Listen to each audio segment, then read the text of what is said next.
Okay, the friend at midnight. Friend at midnight. Do you have any friends at midnight? Probably not, right? You're not anybody's friend at midnight.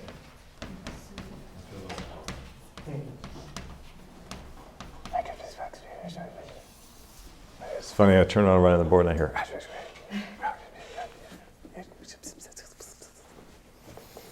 All right, Luke 11:6. Okay, now, we'll begin reading in 6 there.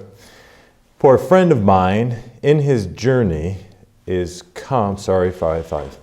And he said unto them, which of you shall have a friend, and shall go unto him at midnight, and say unto him, friend, lend me 3 loaves. So right away, as long as you don't have any friends, you can disconnect yourself with this parable. Just don't have any friends. But if you're saved, you already have a friend that sticketh closer than a brother. So sorry, part of life. For a friend of mine is in his journey, is come to me, and I have nothing to set before him. And he from within shall answer and say, trouble me not, the door is now shut, and my children are with me in bed. I cannot rise and give thee. I say unto you, though he will not rise and give him, because he is his friend, yet because of his importunity he will rise and give him as many as he needeth. And I say unto you, ask, and it shall be given you. Seek, and ye shall find. Knock, and it shall be opened unto you. It seems like an absolute statement, doesn't it? For everyone that asketh receiveth, and he that seeketh findeth, and to him that knocketh shall be opened. If a son shall ask bread of any of you that is a father, will he give him a stone? Or if he ask a fish, will he for a fish give him a serpent? Or if he shall ask an egg, will he offer him a scorpion? If ye then, being evil, know how to give good gifts unto your children, how much more shall your heavenly Father give the Holy Spirit unto them that ask him? Lucky. You were in the valley of decision. Okay, this parable has a number of things that maybe when you've read it a number of times, have heard preaching on it maybe, that are irresolvable to human logic or experience, better said. Because if we just, and I'm just mentioning these things and we'll get to them later, but just to spark the interest, remember I was going to force you to be interested this morning. It says there, if you ask or seek or knock, then it will absolutely be given to you, or the door will be open. So you might, in your experience, think to yourself, well, if I've asked before and haven't gotten what I asked for, how can that then be true? Anyway, let's move on. And then it says, and then what of this parable? What of the, why the comparisons in verse 11 and 12? This seems kind of odd. I mean, he's talking about scorpions and eggs and all the rest of it. It doesn't seem to relate. We'll relate those things. And then, verse 13. And then another question that would seem to rise up in this parable is, if the person who's having his door knocked on represents the Lord, right? Then does it not present the Lord as an unapproachable, the only reason he answers prayer is because he's sick of us? Now, nobody would say yes. How do we answer that? Okay, so this is what we're going to answer. All right, let's look at the context, just like we always do. Look at the contextual setting. This is going to help us a lot. This is going to keep us from representing the 3 loaves as, I don't know, the 3 dispensations of the Old Testament or whatever. Okay? So we have the contextual setting.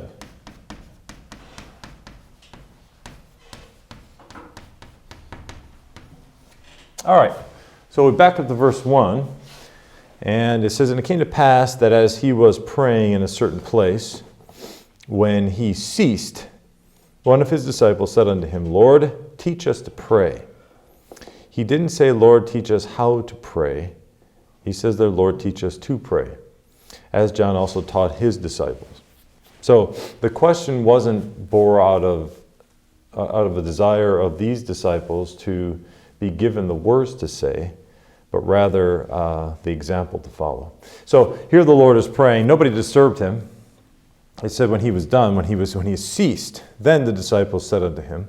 So apparently the disciples were there for some time. Was the Lord praying out loud or was he not? We don't know that.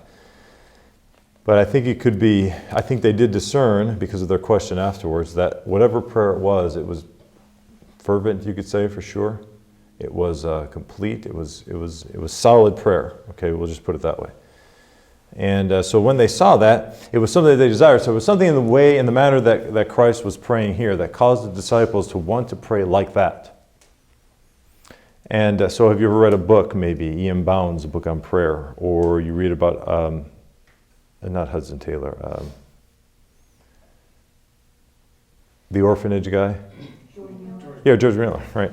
You read about him and how prayer worked so much, and have you ever thought to yourself, well, I'd like to have a prayer life like that? I think if you've got a pulse, you did, okay? And so I certainly have.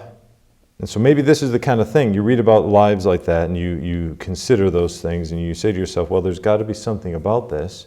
I don't have the same experiences. And so you compare yourself there. And maybe they're looking at the Lord, them praying there, and this is what occurs to them. And they wanted to be able to pray like that, so they realized that they needed help. That to get from where they are in their prayer life to what they saw the Lord do, that there was a gap there. Right? And they needed to get there. So right away, let's put ourselves into what's going on here. And realize, first of all, the importance of prayer. And then secondly, are you satisfied with your prayer life? Are you satisfied with the results of your prayer life? I mean, just ask yourself that. Verse 2, and he said unto them, when ye pray, say, Our Father which art in heaven, hallowed be thy name. And he gives what would be known as a model prayer. So he's teaching them to pray. They should mention these kind of things. This should be their condition of mind and their heart while they're praying. That's the idea here. Not to be repeated, but so the teaching on how to pray, he answers it here. Then it says, thy kingdom come, thy will be done, as in heaven, so on earth. Give us day by day our daily bread, and forgive us our sins, for we also forgive everyone that is indebted to us, and lead us not into temptation, but deliver us from evil. And he said unto them, and then he gives the parable. So clearly, this parable is prompted by the disciples' question regarding how to pray. Or not question, but statement, teach us how to pray. So he gives them the verses 2 through 4, which really the parable is connected to verses 2 through 4. It helps us to be able to understand this parable a little bit better when we see the content of what he teaches in verses 2 through 4. So we'll get to that towards the end. So the Lord, if the Lord isn't giving verses 2 through 4 as a memorized prayer, I used to say that prayer as a Catholic. That's a big thing. When you say the Rosary, you say, I think it's 10 Hail Marys, I think, and then an Our Father, and then 10 Hail Marys, and then an Our Father, and then 10 more, an Our Father, and then it goes down the chain. I think you do, I forget, but it's a number like that. And then you just, as you hold the bead to remind you of how many times you've done it. That's the idea. So I memorized this prayer, and I used to say it a lot. But is that the intention? If this was the intention, if it was the intention of the Lord for this prayer to be repeated, then how come in the Acts of the Apostles we don't see when the apostles are praying that they're repeating this? We don't see that at all, by example. And the fact that also the question or the statement was, it doesn't say teach us how to pray, it teaches to pray. Okay, so we can pretty much establish in our mind that this is not to be repeated. It's not rote memorization. Not only that, but the teachings of Christ, which vain repetitions he mentions later on. Okay, so there would be a conflict with a lot of scripture if we say that we were supposed to memorize this prayer. All right? Now I say all that to say this. If it's not to be memorized, then what's the purpose? Why did he say these things? Right, we'd have to answer that question. Right? It's good to ask questions why. So why is it? Well, if it's not said to be repeated, then, and if the Lord is teaching them to pray, then what would you say then is the motive here? What's he trying to do? If I came to you and I said, teach me to pray, how would you go about it? Now, I'm not asking you to teach me to what to say exactly, but teach me to pray. How would you do that? If you really wanted to be a help to me, how would you do it? Yes. Okay, through an example. All right, so Now, I'm being somewhat facetious, but not really. So then you would fall prostrate on the ground and say, this is what you do, right there, and then you just follow this. Is that what you mean? No. Okay, so what do you mean? A model, or a model to go by, not to copy, but to... So then somebody would have to see a pattern of prayer in your life. Okay? Okay, so what is all of this? I'm trying to get you to at least, and there's nothing wrong with what you said, but what are some of the things we're supposed to do with one another in the Christian life? Each other. Encourage, because that's the word I'm getting at. Okay, so what is the Lord, what would you really do? And this is kind of what you're saying, is that in following an example, what are you trying to do? You're trying to encourage them. When we, in the soccer team and all of that, I do the workouts with them. For what reason do I do the workouts with them? I don't always want to, especially not at 5:30 in the morning. I don't want to any more than they do. But why do I do it? Well, for a couple of things. One, I get a workout in, and so it's nice to be able to use my time. But then secondly, I'm trying to encourage them. So sometimes leading by example is for an encouragement. Right? You might say, well, this is very, very difficult, but then you look up and you see somebody that's 2 or 3 times your age doing the same thing. I'm hoping that it'll be an encouragement. So you understand, and I say all that just to say that sometimes leading by example, which is what Trevor said, but really ultimately what we're doing is trying to encourage. So do you suppose then that the Lord in verses 2 through 4, by saying these things, is trying actually to encourage them in prayer as opposed to giving them a means from which to pray? I think probably so. So then we come to a conclusion then that this parable, following these verses 2 through 4, are also an encouragement. Okay? And just like the Good Samaritan, that parable was given as an encouragement to know who your neighbor is, but then to have compassion on somebody that's in need and to help them. But it was an encouragement. Okay, so this is not an allegorical kind of approach to this. He's giving an illustration as opposed to an allegory. Okay, now it's important for us to understand that, because in the contextual setting, if we say that it's to encourage them as opposed to an allegory, then it will keep us from trying to decide what the 3 loaves are, or the door that he knocked on, or the number of times he knocked, and here we go. Okay, that's not what's important. He's just illustrating something by means of encouragement. So in the preaching sometimes, I guess, or teaching, they'll give an example or they'll give an illustration, and we call them illustrations, don't we? But what is the purpose of an illustration? Well, lots of different purposes. It's to bring out a point. A lot of times, I think probably most of the time, it's to bring out a point. So you're preaching, you're teaching, you're trying to bring out a point, and so you illustrate it by this to approach that point in a different angle to help people to see it. You're trying to establish that truth in their heart. But then also, sometimes it's to encourage somebody. Certainly that's the case. So we say that these are illustrations. And so the Lord here, I believe, is giving an illustration as opposed to an allegory. Okay? So the entire story then, taken in its entirety, is illustrating a point. And what's the point? The idea of prayer. Okay, so that's the contextual setting. Now, historically, there isn't much really by way of historical setting here, other than there are some things, and maybe Edersheim brought this out too, of what the houses were like in Israel at this time. And so we can go through some of these things. I know for a fact that the places in their house, they lived upstairs. Okay, so in most of the houses then, in Israel, at least at that time, it had it was 2-story, okay?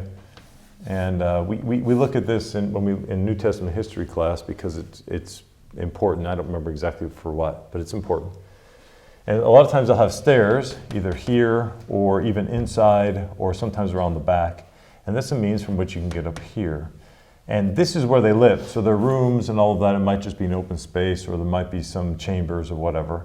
And so what happens is, and even in the parable of the bridegroom, when he's going to prepare a place, a lot of times it's just another room up here, okay, up in the upper floor, upper story. Or maybe a portion of the upper story is constructed and construct the rest of it. And that's the idea. So they lived up here. Down here is, this would be the kitchen. So this is kind of the working place of the house. And so your kitchen would be here, the place that they would eat. And there's also an open space that many times at night, what they would do to keep people from stealing their sheep or whatever, they would actually bring them into the house. So if the door was here, for example, they would bring all their sheep and their, let's see if I can draw a sheep. Here we go. What kind of tail do they have? Got like it's a bushy one, like a.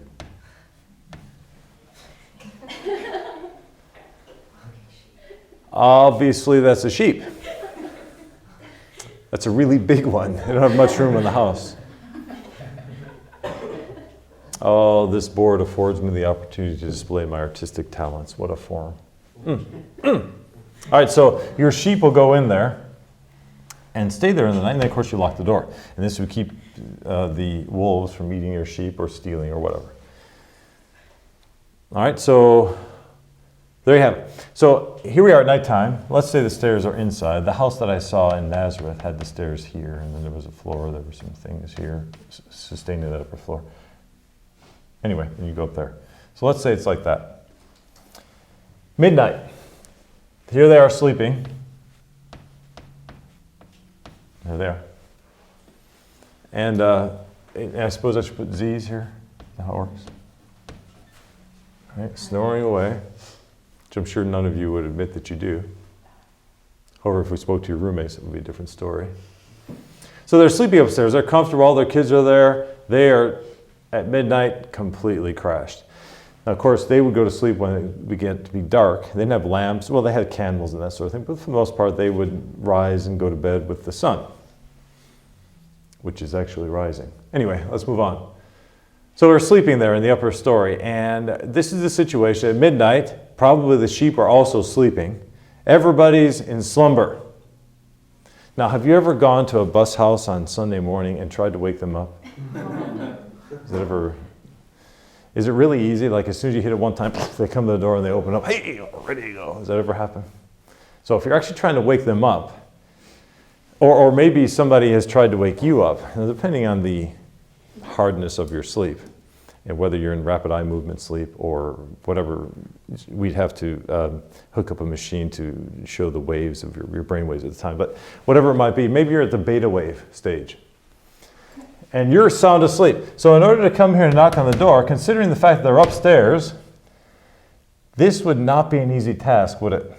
You'd probably have to rap on the door and knock again, and knock again, and knock again, and knock again, and ask again. And so finally, this guy, the first few knocks is, what in the world? Did I hear something right? So I think so. And then, well, yes, I'm quite sure I've heard it now. And after the third or fourth knock, maybe the third or fourth knock, they say, well, maybe he'll go away. I'll just stay here. Sixth knock, seventh knock. No, this guy's not going to stop. You can understand he's going to have to go down there or he's not going to sleep. Right? There you go. What? Would you open the door? Well, good evening. I'm so happy that you're here. I doubt that would be the case. What? Right? So, and then you realize it's your friend. Although at this point you may not consider him so. And then the request. Now, maybe part of you would think, oh my goodness, there's a death or something, or there's a fire. Surely there's something difficult going on here. Because there's no way somebody was going to come and knock on this door at midnight if it wasn't a strict emergency. What? Can I help you? What's the matter? You need money? What's going on? And no, I just need some bread. What in the world? Go to Strax. Get away from me. I want some bread. You want bread? Yes. You see, I've got somebody that, and see, it's not even bread for him. You see, somebody came over and apparently bothered him at midnight, and he's passing on the blessing. You know what I mean? What do you mean? Go get your own bread. I'm tired. Sleep. All my kids are up here. Not to mention I had to walk down here through all of these sheep to get to this door, and probably your feet are now full of dirt, which you're going to have to clean when you get back upstairs till you get back in your bed. So get out of my grill. No, but you don't understand, please. And he puts his foot in the door. Please, you don't understand. I got to have bread. That's just the big thing about bread is, it's Amish friendship bread. So it's the very good stuff. So, come on, man. I got to, right? Problem vernacular. Will you please get away from me? I'll give you some bread in the morning. Go away. Oh, no, I got to have it. Look, zip it, get away from me. Or whatever, right? Whatever expletives you might use. If you're in Chicago, look, dirtball, get away from me. All right, so everybody's a dirtball. You're a big ball of dirt. That which would be extracted from a vacuum cleaner. So, I say all that to say that it's good to, because if it's an illustration, let's illustrate it. Okay, let's color it a little bit. But you can also see the difficulty involved here. And so I think the Lord, when he mentioned this parable, he mentioned it all on purpose so that the people there who are familiar with the two-story situation would have realized what a difficulty that would have been, or maybe it's happened to him before. So, why bread? Why not money? Why not some kind of emergency? What would be, so we've looked at the viewpoint of the person sleeping up here. Would it be easy for you to do that, to be the person knocking on the door, to walk over to the house and knock on the door? That'd be an easy thing.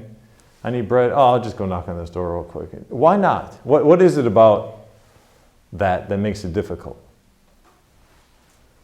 Doors are probably heavy and solid, so they have to knock hard and loud enough. Okay. But even to walk over there and to make yourself do that, why is it a hard thing? Because you don't want to bother them. You don't bother them, okay. So our standards of social graces would dictate that we shouldn't do something like that. I would not want it to be done to me. Wasn't there the golden rule?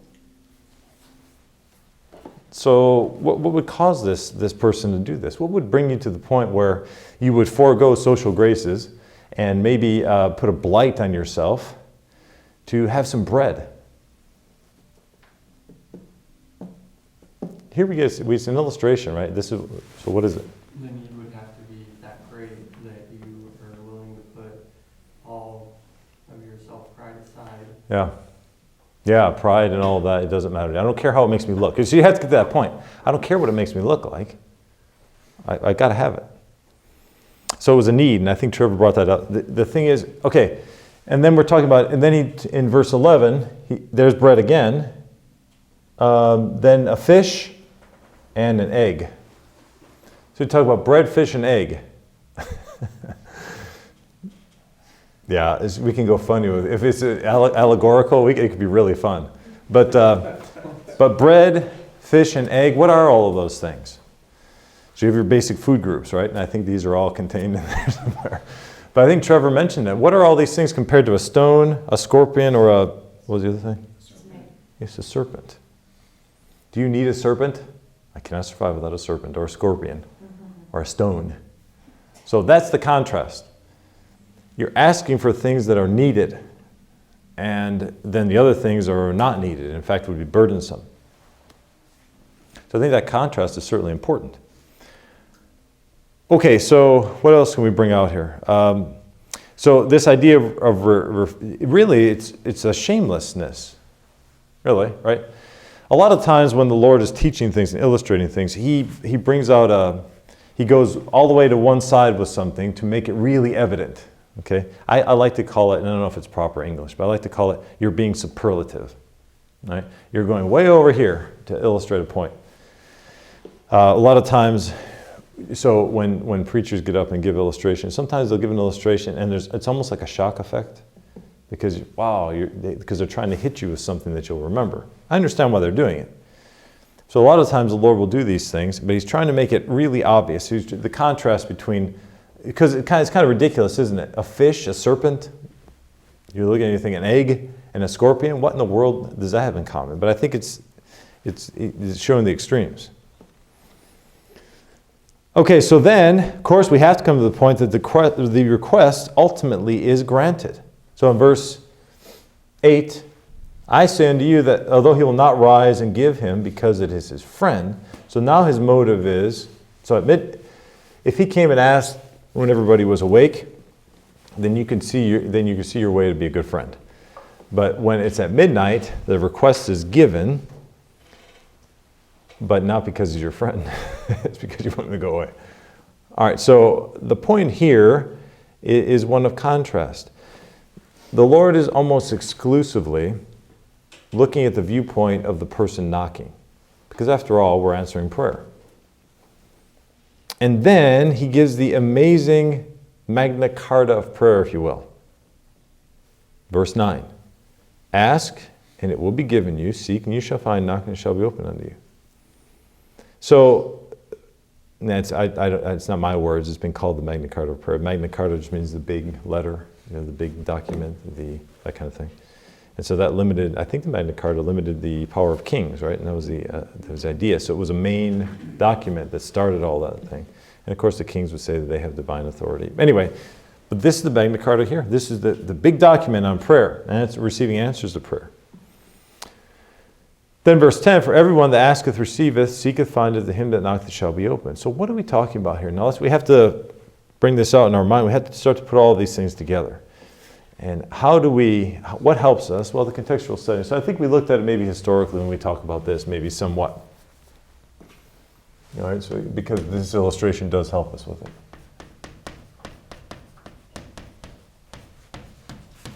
All right, so review, contextually. The Lord is answering the request. That wasn't a question, but it was a request of the disciples to be taught how to pray. And so he's answering that. And so the verses 2 through 4 and the parable to follow is all in an answer to their request to teach them how to pray. All right. Then he brings out this parable and the setting of the parable. We looked at different people. And then, by the way, he wraps it up in verse 13. This is kind of the summary. This is what brings it home for us. If ye then, being evil, know how to give. So notice the contrast here. If you then, being evil, know how to give good gifts to your children, how much more shall your Heavenly Father give the Holy Spirit to them that ask Him? Interesting. So this contrast is brought out, and the contrast is God's righteousness and purity and holiness compared to anybody else, including this person of the householder, right? The owner of the house here that gave him bread. How much? You see the superlative teaching there? Okay, so it's brought out. So then what would you say, in your mind now, this is the tough part, what's the proposition here? What's the main idea? What would we say it is? After looking at these things, what would you say it is? There's no one answer to that, okay? But you look at it the best you can this way, and then you come up with a main idea. It doesn't have to be difficult. It can be straightforward. It can be simple. Persistence in prayer. Okay. Yeah, the idea of, so the Lord is teaching that the manner in which you should pray is persistently. Okay? Did you raise your hand or did you have? It was kind of like you have to ask for things in prayer. If you want them, you can't. You have to kind of inconvenience yourself a little. You can't just. Yeah. I don't know. It was kind of like it. That's an interesting point. Is prayer inconvenient? Now, be honest. Okay, I suppose you could take the opportunity to be spiritual. No, absolutely not. Now, be honest. Is it? It is. In fact, I would say, you see, visiting, you could just put that in your schedule. It's during the daytime. It's easy. Going to church, it's already in your schedule. Is it that big of a deal to go to church when you have that habit? Even reading your Bible, it's in your schedule. It's what you do, right? But prayer is not something that is necessarily a one-time thing. We're supposed to be doing it all the time. And so the Lord expects us, even in when we're busy, to take time and to pray and ask Him for things, even if it's a simple, short thing. So, and then what's more is to persist in prayer is even harder. At least for me, I would assume it's the same thing for you. So for me to get up from whatever position I'm in while I'm praying, and to say I have persisted in prayer My mind was clear all the way through this prayer. I requested things that I know were in God's will. And even though there was difficulty, and even though my flesh and my mind wanted to wander, I was able to stay focused on my prayer all the way through. And I prayed for a half hour. And never was there a disconnect between me and God the whole time that I prayed. Now, how many of us could actually say that? So what oftentimes happens is, to our shame, is that we're sleepy or lazy. We don't get it in there. Well, I'll pray a little bit more in the morning. Or, it just doesn't happen. What do we conclude? Although the action of prayer is really quite simple, it doesn't take any money. What's the big deal about just pausing and speaking to the Lord? Is it that big of a deal? Is that much of a chore? And yet it is. Because it is true spiritual warfare. Now, how difficult is battle? Well, that's difficult. And really what you're doing in prayer is you're battling. Battling your flesh, you're battling, if there's one thing that Satan doesn't want us to do is pray. So he's going to do what he can to keep us from doing that. Discouragement, abandonment, distrust in God. All of these things are hindrances to prayer. Sin. Certainly sin in your life. If you've got something you know is wrong, you're hiding it from God. How can you get down and pray honestly? And when there's that, it's like there's an elephant in the room and you're like, oh, I don't see that thing there. That thing looming right there, I don't see it. You just pretend like it's not there. Right? So prayer is tough. You gonna say something? Yeah. The main idea thing? Yeah. I think part of the main idea is kind of the spirit in which you're supposed to pray. Like we mentioned before about how the man, when he came to the house, he had to put aside all of his pride. Just had to go there and he's like, hey, I need bread. And maybe that's what Christ is trying to get at. He's saying, ask, seek and knock. You gotta just go out and do it. Yeah. If you need, and he here mentions the Holy Spirit at the end. Hey, I need the Holy Spirit to help me do right. Yeah. So I just need to put aside everything else. I need to go get that. That's a really long main idea. Make it concise for me.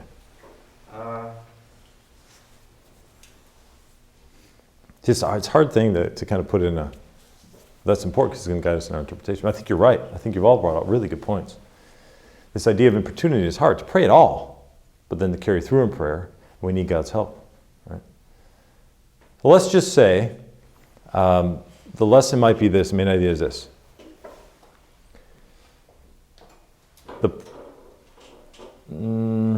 Yeah, see, I'm even reading this. Okay.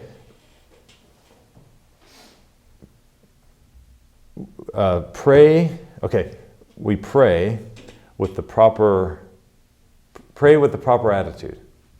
I can't make it any simpler than that. We should pray with a proper attitude. Now, there's a lot involved in that, but I think we could fit everything that we said into that. The Lord is really bringing out the attitude in prayer. It's not that you just do it, but it's the attitude in prayer, and that's really the key. So whether it's persistent, you have to have the right kind of attitude. Well, no, this is important. If it's important enough, I'm going to keep coming. The idea of asking for needful things and this persistence. In this man, it was something that was needed. So verse 9 is tempered somewhat. He doesn't say, and I say unto you, ask absolutely anything, and it shall be given to you. Seek for absolutely anything at all, and you'll find it. Knock on anything at all, and it's going to be open to you. Does he say that? It's tempered. Okay. What I'm saying is so he's dealing with attitude. Now, everything that was requested was needful. Bread, we talk about bread, egg, fish. Okay, these things were needful. If my kids came to me and they asked me for something that they really, really needed, I would be obliged, it's my responsibility to do all I can to give it to them. Now, things that they need.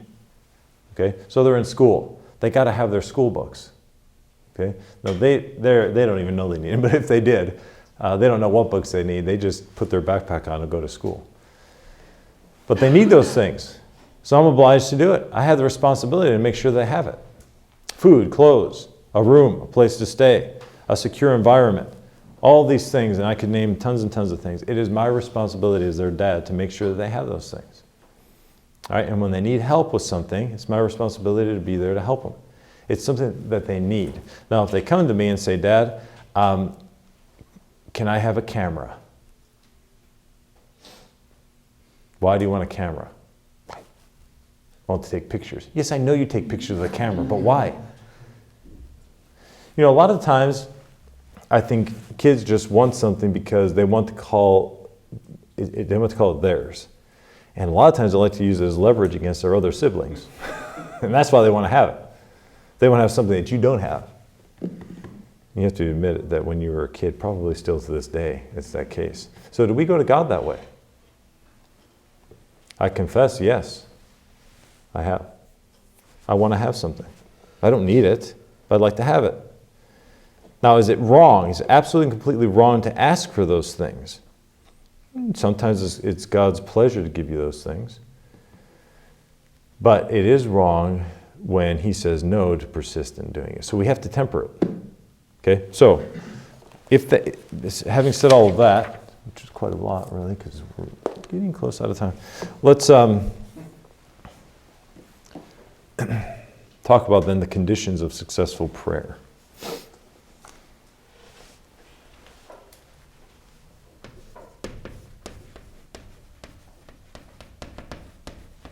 And really there are 3 of them that are brought out here.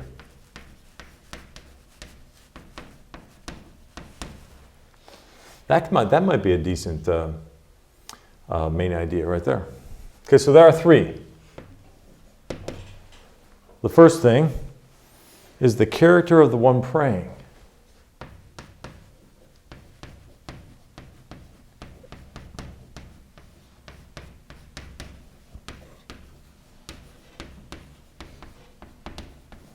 Okay, so we're going to put A here because he's positionally right there. He's the one knocking on the door. So what are the character of this person coming? Well, let's say some things about that. Prayer for the satisfying of appetite or ambition has no promise from God for an answer. We talked about this already. So if he would have come to there at midnight and said, hey, look, I want a new suit. I want new shoes. Brand new shoes. You're the cobbler. Do we have any cobblers anymore? I think a cobbler, I think of pie. Anyway, and what that has to do with shoes, I don't know. Well, let's move along. So we're talking about this character. Now, if he were to, now he asked for bread, which was a necessity. But if he would have asked for something to satisfy his appetite, I doubt he could have knocked as many times as he wanted to. He said, I'm not going to do it.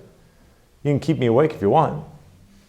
On the other hand, if he really thought that, now, okay, so the flesh, right? These are not fleshful things.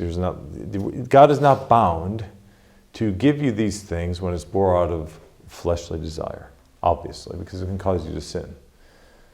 So the character of one asking is important. So what is my intention by praying these things?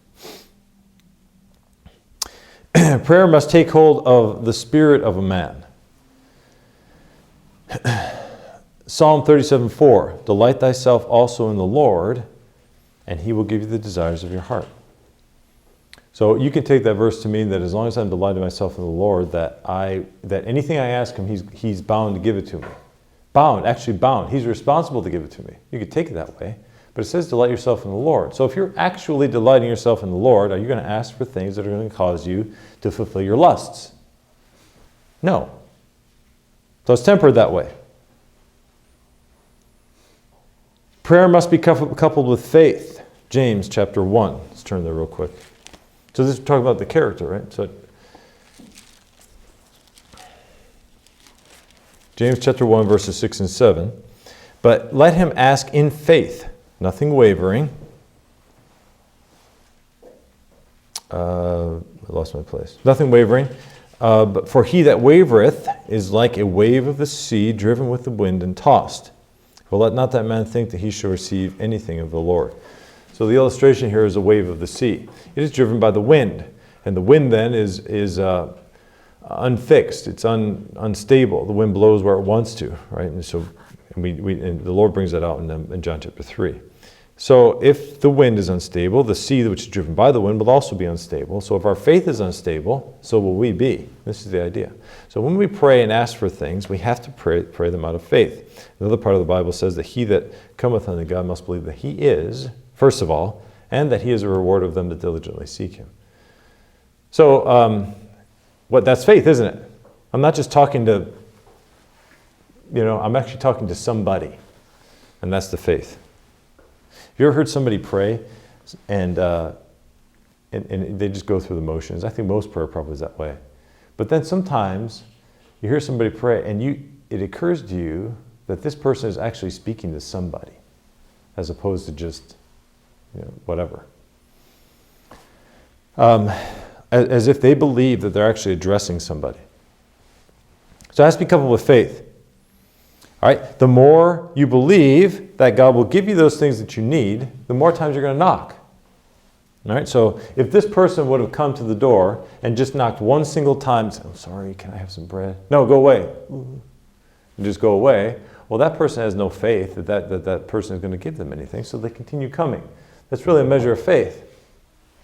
And maybe then God doesn't give us those things right away to see if we're going to continue, to ask for those things that we need. After all, does God have the capacity to give you what you need? Does he have that capacity? Is he able to? Well, then if you have a need, then if you really believe he's able to, and in fact, if you believe he's the only one that can give you those things, well, then you're going to keep knocking. You're going to keep coming, if you believe it. Now, if you start to say, "Well, I don't know, then you're going to be unstable. You're not going to receive anything. So let's be coupled with faith. It's just the character. Let's be faithful. It has to be done with the right spirit.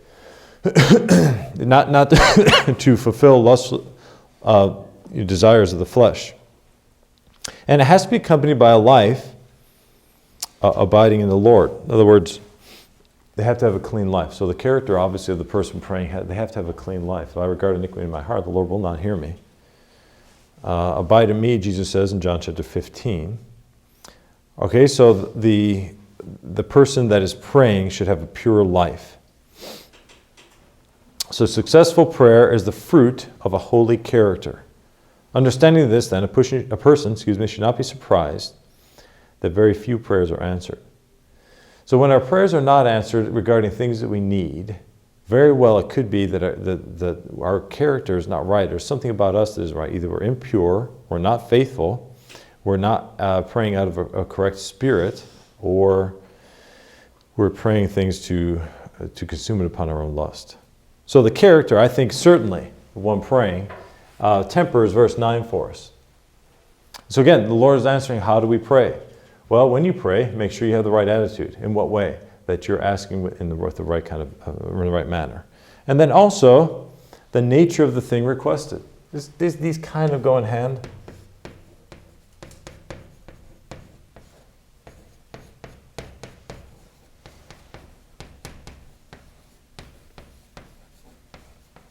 So not only what we ask for, but why we're asking for that, the nature of the thing.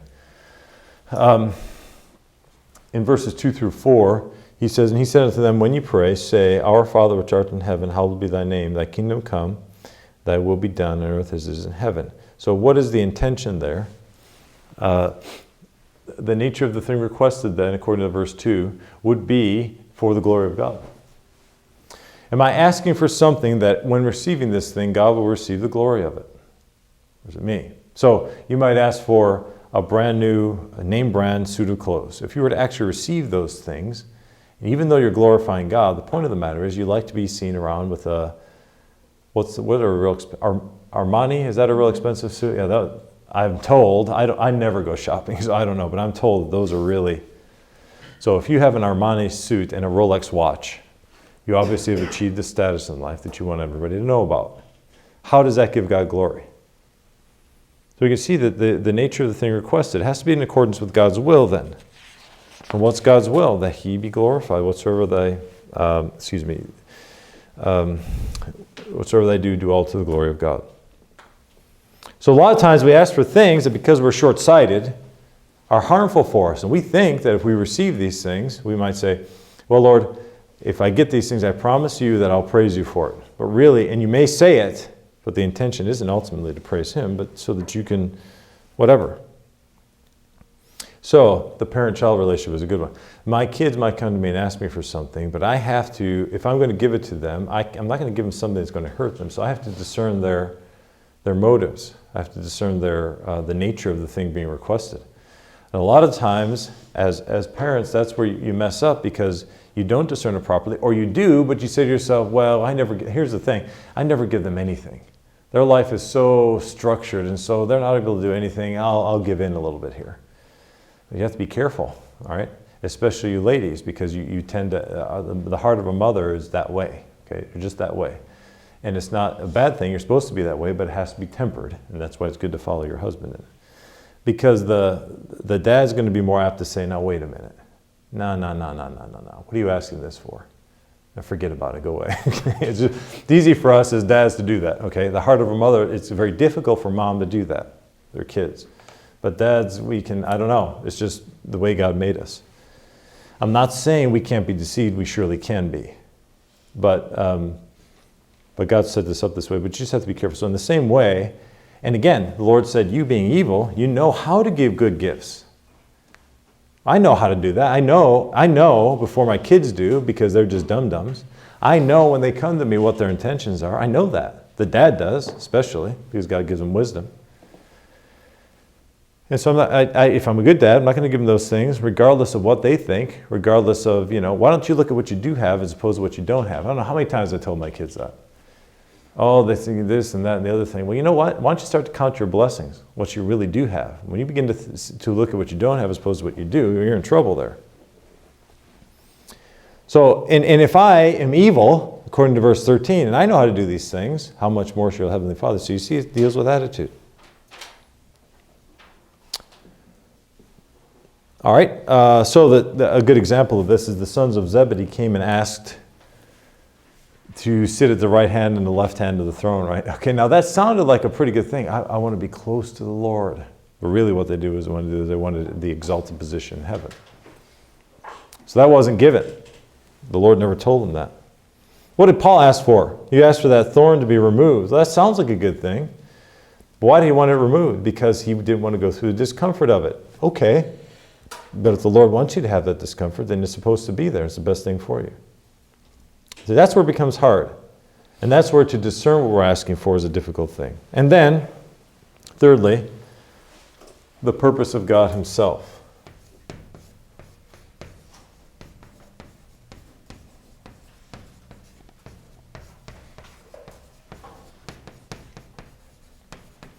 So you see, we could put verses 2 through 4 this way.